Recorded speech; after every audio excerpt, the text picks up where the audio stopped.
Je m'appelle Nelson Raphaël Madel, je suis metteur en scène et comédien d'origine martiniquaise.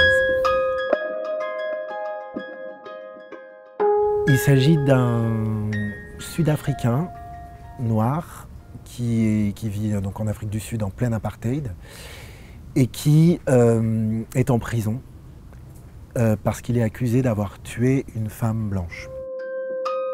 En fait, j'ai lu Au plus noir de la nuit, il y a environ 6-7 ans. Ça m'a vraiment bouleversé. Et puis au fur et à mesure des années, je me rendais compte que j'y retournais régulièrement pour relire des passages qui m'avaient vraiment marqué. Puis au bout d'un moment, j'ai lu Mes bifurcations d'André Brink, où il parlait de son rapport au théâtre et qu'en fait, il a toujours eu envie de faire du théâtre.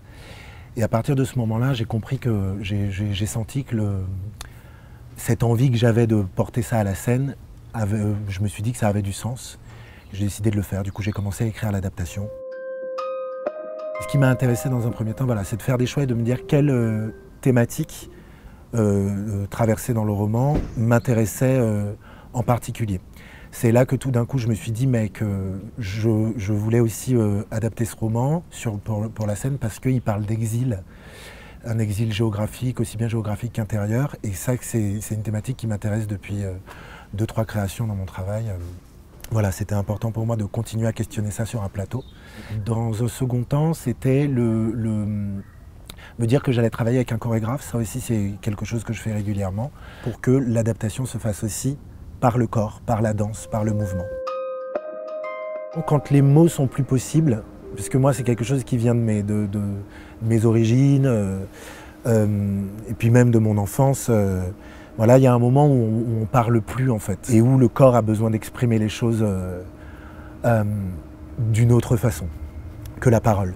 Donc pour moi c'est vraiment une évidence, je ne me pose pas la question et dans le travail c'est assez fluide cette cohabitation du travail dansé et du travail de jeu des acteurs.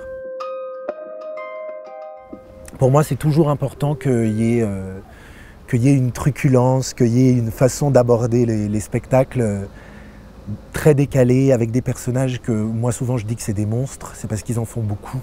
C'est parce qu'on est proche du grotesque, parce qu'on est proche de l'absurde. Donc ça ramène le récit à quelque chose de beaucoup plus simple et puis de beaucoup plus théâtral. C'est-à-dire qu'on est tout le temps rappelé, le spectateur on lui rappellera tout le temps que tout ça, même si c'est dense, même si c'est dur, même si c'est parfois lourd, mais il y a toujours, c'est quand même des acteurs sur un plateau qui dansent et qui nous racontent cette histoire-là.